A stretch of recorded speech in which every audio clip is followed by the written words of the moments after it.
Back in 2006, a game was released that would change the formula of third-person shooters. This game was, of course, Gears of War. Introducing the cover system to mainline audiences, it soon became a staple of the third-person shooter, a genre that had up to this time become stale. Gears of War became an iconic classic instantly with its release and became a mainstay on the Xbox console. And if you haven't played this game yet, what are you doing?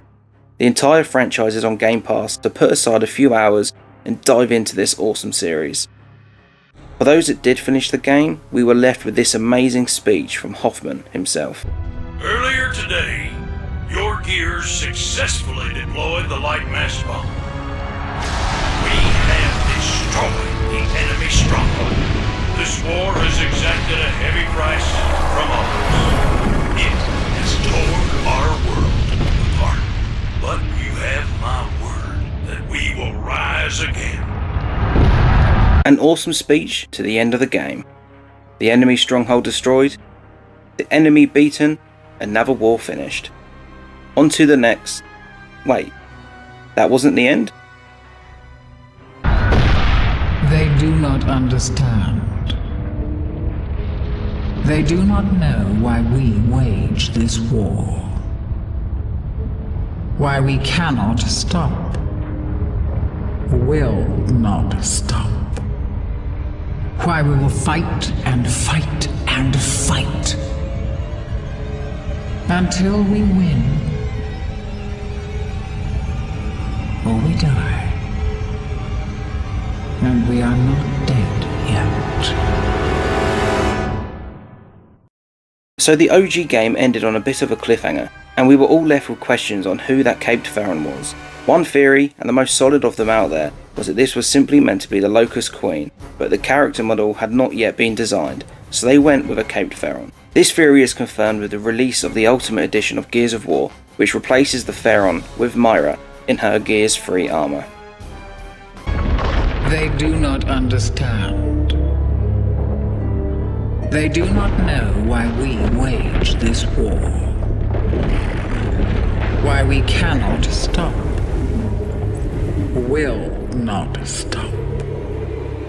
Why we will fight and fight and fight. Until we win. Or we die. And we are not dead yet. So the Caped Theron has been replaced in the canon lore of Gears of War. As you may know, I love the Therons in this series of games. They are my favourite type of Locust, so seeing this Caped Theron that in turn no longer exists in canon, I wanted to create him and give him a backstory. One that, at least in my head and within my collection, makes him a canon character. And I'm Norva Ragnor, and let's get to making this Theron. The base and majority of the figure is the helmetless Theron from NECA. This Theron is one of the many variants released by NECA. On a personal note, out of all the variants, this is my least favourite. I much prefer the versions with helmets, but that still doesn't stop this figure being highly detailed. A common theme with NECA figures, I will always praise the details in these figures. They look amazing. My original plan with this Theron was to give his armour a bit of a revival and repaint the entire thing, giving it a bit more of a healthier look and a newer feel to the armour. But this then goes against what I think this character wears in the cutscene. And in my canon backstory, him having a used, worn armour keeps that feel of a dark, gritty war. Even the Locust wouldn't have clean new armour 14 years into a war. I got some buckles to use to add a bit of detail to the custom.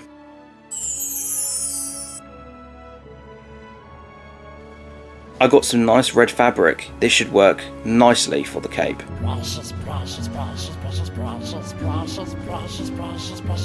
I also have this spare helmeted Theron head, so I have an idea on what to do with this. More on that later. So the Theron in the cutscene had a nice red cape, which is what was used to make him stand out from the other Therons and show his importance of being a leader or high-ranking Locust. I unfold my fabric ready to cut out a section that I can turn into a cape, using the Theron body as a guide and sort of measurement reference so I can get an accurate sized cape, as I don't want one that's too oversized. With all customs, it's always good to check your measurements multiple times as this reduces the chance of any mishaps or errors. But once I'm happy with the size I've marked, I use my hobby knife to cut out a section. I should probably invest in some decent fabric cutting tools, but I don't use fabric all too often, so the hobby knife does the trick for now. I'm also thinking of using the same fabric to create a locust flag, like they have on Gears 5, a small project for the future. With my cape section cut out, I once again measure using my Theron so I can get a decent width. I mark the measurements on the fabric ready to cut. The cape used in the cutscene was quite long, but I wanted to give my Theron a bit more of a practical cape, and not one that would be wrapping around his ankles while in battle. So I've taken more of a creative license in changing the cape's length and width. If it doesn't work out, I have plenty of fabric to redo the cape. I think this will be fine in the end. I guess we'll find out shortly. With the cape cut down to size, let's see how it would look, provisionally on the Theron. I cut a large V into the top of the cape to make space for the protruding plates on the armour, but then decided to go for the more typical cape-esque look. With the shape of the cape complete, and as happy as I can be with it, it's time to tear and wear the cape. Using the hobby knife, I rip into the edges and centre of the fabric to give it a worn look. So if you have played the Gears games, especially the OG Gears and UE Gears, you would know that although the UE game is a remaster of the 2006 game, it isn't exactly a one-for-one remaster. Certain cutscenes are slightly different, and UE is a lot more of a cinematic story than the original. This plays into a multiverse style storyline I have within my collection and customs. I have the OG timeline, which is where my collection is mostly based, and then I have the Ultimate timeline, which is set in the universe of the remaster. I won't go into too much detail about the hows and whys here, as this will be explained in time with future customs. This is also how I can have this character as a canon being, even if it is only within my collection. But this Theron is a leader within the ranks. He follows Ram and has undying loyalty to him, and to reward his loyalty and expertise in combat, he was given the task of training all Theron recruits. The best of the recruits got specially selected by Ram to join the Queen's Guard and to have the honour of being the Queen's final line of defence and sacrifice their life for hers. His reasoning for being at the end of the game, he was on his way to offer assistance to Ram, but by the time he got to the tracks, it was too late. Hence why he was there and watched the Raven fly into the distance. It's not exactly an exciting backstory, and a pretty basic one at that, but I was restricted in what I could do to have it make sense within the boundaries of the game. Let me know what you guys think. Maybe I can tweak it up a bit and update it on my Instagram. I tried to make the tears in the cape as random as possible. I used the knife to create holes and to also create scratches, showing different signs of wear and tear.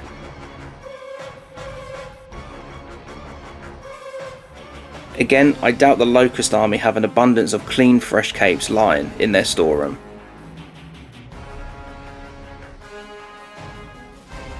Once I've added all the wear details, I attach the cape to the back of the armour. And this is how it looks so far. I was originally going to have the cape attached elsewhere on the back, but I wasn't happy with the way it looked. I have 4 sets of buckles to choose from: brass, gold, silver, and gunmetal grey. The choice was between the brass and the gunmetal grey.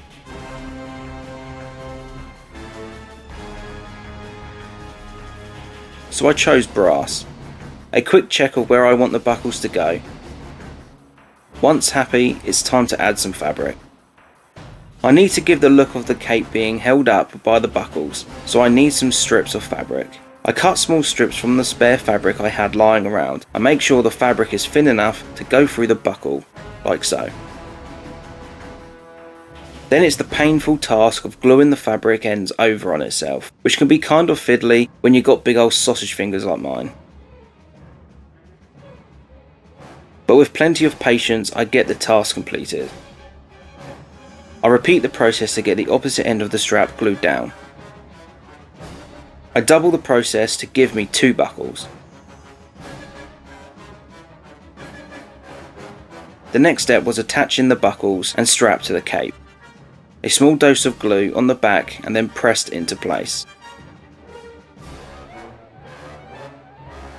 This is where, in reality, the cape would be connected to the armour. I'm hoping these buckles and straps help give that look. If not, it's a nice little added extra detail that looks.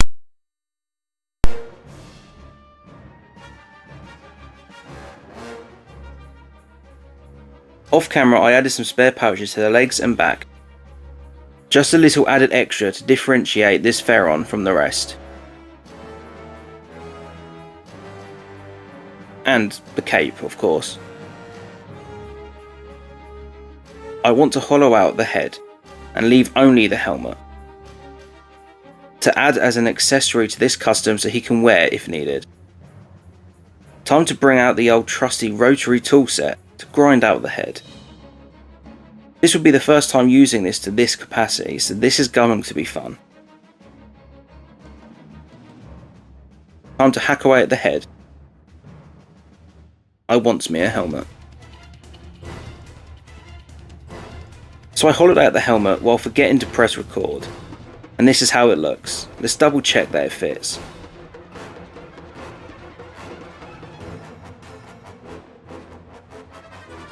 Although it looks great, I don't think it fits too well. He either has a big ass head, like me, or I got to do a little more hacking. Get rid of those ridges. After getting rid of the extra ridges, this is how it sits on his head, and it looks pretty good. Almost as if it was the helmeted version. I thought having this accessory would be interesting, as I'm sure the Therons would have the options to wear a helmet, and the opportunity to be posed with or without. A nice little feature.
Thank you for joining me in my latest video. I do appreciate you taking time out of your day to sit and watch something that I create.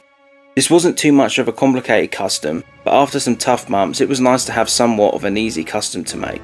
I'm always looking for different Theron versions and variants to add to my collection, and this is one I'm certainly glad to have. And remember to head to my Instagram or Facebook, whatever your preferred platform, to check out further content and behind the scenes info. My next custom isn't going to be Gears of War based, and will be my first commission of sorts. So do what all YouTubers command and like and subscribe and all that jazz to stay up to date with all the content that I drop and most likely smash.